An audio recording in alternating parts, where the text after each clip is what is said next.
booktube. So a couple of months ago I made this video talking about everything that is wrong with Goodreads. And ever since then I've used the website more, I've used other social media apps, and I've realized a lot more things that I just don't like about Goodreads' website. I love the idea of their website, and I just really hope that they change. Because I use StoryGraph, and I don't know, isn't much of an upgrade from Goodreads in my opinion. So right away, Ariel Bassett recently made this video about deciding, being able to choose the color for the Goodreads website.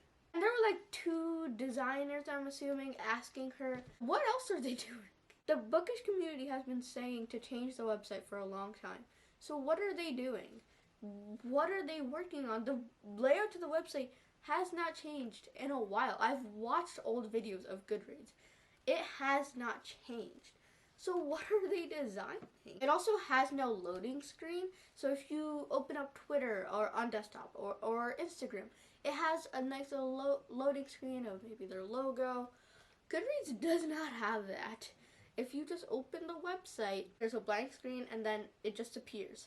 That is not very user-friendly, especially in today's day and age where people have such low of an attention span, they will click off really quickly.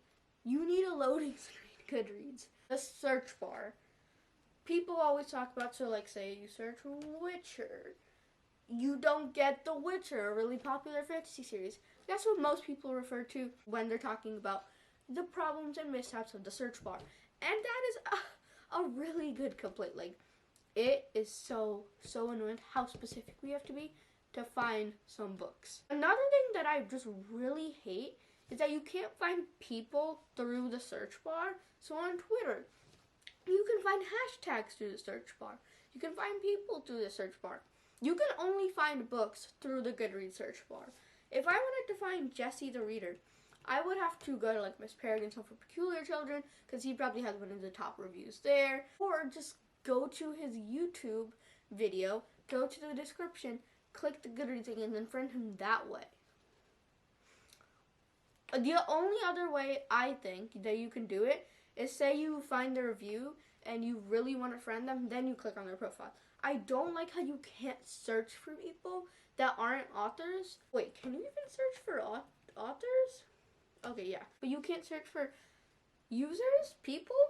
That makes absolutely no sense to me. Another thing is all of this blank space on the sides, on the edges. Why is that there? That is so unprofessional. Just remove it.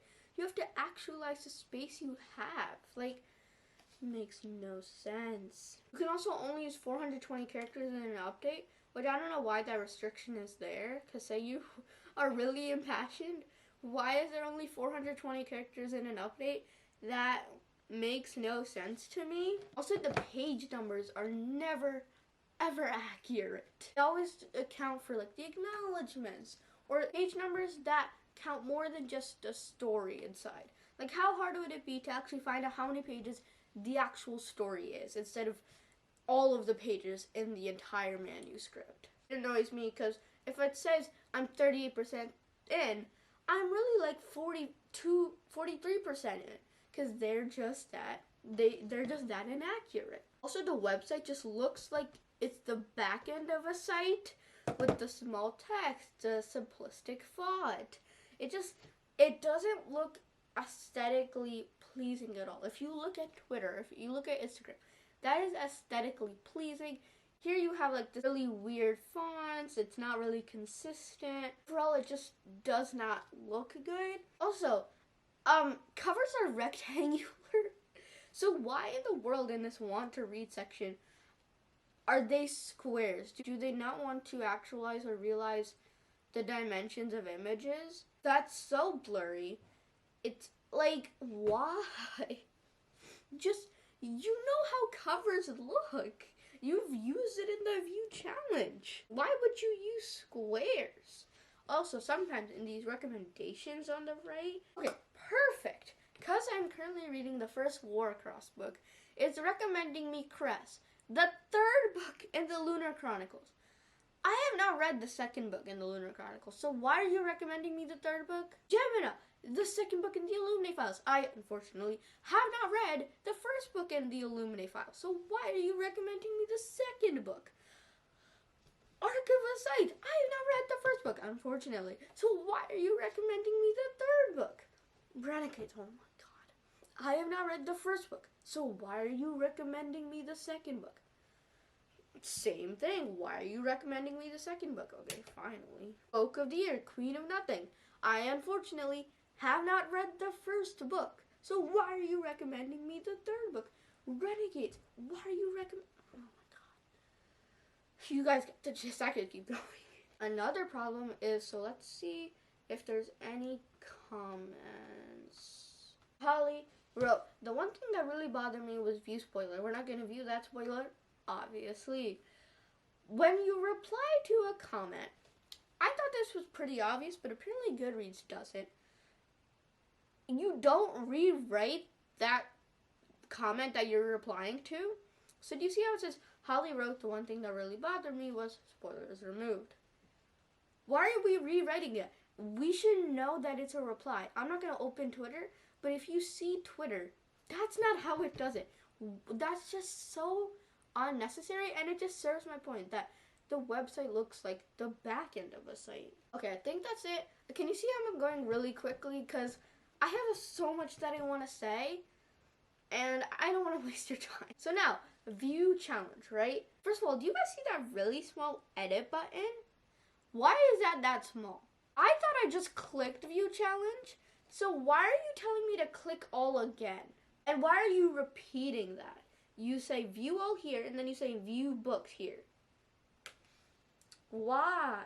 And another thing, so Goodreads, there's this thing called an infinite scroll. On Twitter, Instagram, it's the reason they are so time consuming, that they addict you so much. You can just keep scrolling. Goodreads, I have to keep clicking, well, I don't have to, but I have to click view more once to view all of my books. Why? And also, why are the covers that blurry? Like, now looking at it, they look so blurry. And, okay, now let's go to a description of a book. The Black Flamingo. Highly recommend this book. I'm not hating on this book at all. I'm hating on the description of this book. If you go to Amazon, which owns Goodreads, so, like, what are they doing? Their descriptions are so much better. This is so much like small, ill-formatted text, and it just all looks so messy. It looks so weird and stupid. Like, has anyone ever looked at this literary award section? And I also know some other people have had problems with, like, editions of books. I can't speak to that, but I know people have had problems with, like, translations of books. I just feel like this could be so much better, and when you look at Storygraph, theirs isn't much better either. Like, theirs, like, at least Goodreads has your star rating thing pretty prominently displayed. Storygraph has it, like, really far down, and I know Storygraph is in its beta version, but as of now, Goodreads is still a little bit better than Storygraph, in my opinion. And sometimes excerpts are formatted really weirdly. Like, if I look at excerpts on the side, like, they are, like, squished together. I don't know if that's a problem that you guys have had, but sometimes I get that. So, on notifications, there's... Hello? That was weird. There's no infinite scroll on notifications. I have more notifications than this. Why am I being asked to view all my notifications again? These are things that social media apps that have so many users, which this website have been utilizing an infinite scroll for such a long time, and then I have to click load more. Like, this is basic stuff. Also, so I design websites, right? I've won competitions for it, so I know a thing or two about web page design, and these people are professionals. One thing I learned really quickly is, say you have this logo that takes you back to the home page, right? Why in the world are you putting the home button next to it? They do the same exact thing. Why are you repeating that? That is something I learned not to do really early on. The logo already takes you home. Also, I recently learned this. There's a creative writing tab. There are lots of different tabs. That is horrendous. Like, I don't want to look at this. I don't know where to start with this. Like, what? I didn't even know this was a thing until I was researching for the video. And even this does not look good. You have so many places to look to for inspiration. Goodreads, Amazon, Wattpad, for this in particular. You have so many places to look. I don't understand why this website hasn't changed and grown in all of these years of people, of millions of readers using it. Also, say I want to view my emails. Why am I confirming my password? I am already signed in. I should not have to confirm my password every single time I use this. Also, in Twitter, if you click on messages, it shows up immediately. Here, you have to access an entirely different page to view the message. Then to view your other messages, you have to go back. Like, it's so unnecessary. And the last thing that I want to talk about is half stars. We all know this. Why? Storygraph, I'm pretty sure they have 0.75, 0.5 stars. Like, I wouldn't imagine it's terribly hard, so why haven't you done it? Now, I think one of the reasons why Goodreads hasn't changed is synonymous, or kind of relates to the reason why NBA 2K hasn't changed. It is a basketball video game. And so many people complain about how it hasn't really changed its features in years. And I think a reason that both Goodreads and NBA 2K21 and 2K20 and 2K19 haven't changed is because they don't need to. NBA 2K21's competition was NBA Live, right? NBA Live is not even in business anymore. I don't think they do NBA Live.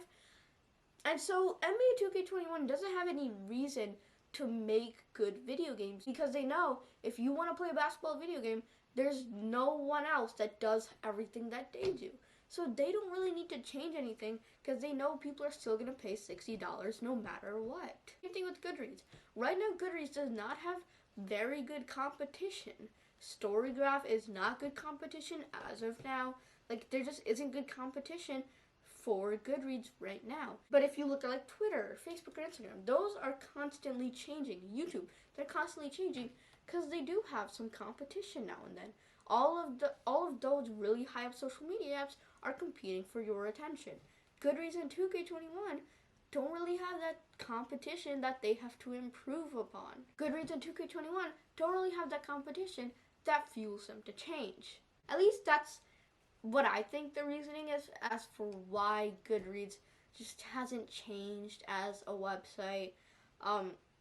I've watched other rants. Daniel Green has some really funny ones, and it was a front-end developer, so he knows a thing or two. So definitely go watch those. He specifically goes into like friend requests and how it looks in tablet mode. So I'll leave those rants in the description. Go watch those. They're hilarious. I hope this can be changed, but unless Storygraph gets tremendously better, I just don't think it will, because people have been saying this for such a long time. Anyway, guys, I hope you guys enjoyed this one. Subscribe, like, all of that great stuff, and I will see you guys next time with another video. Bye.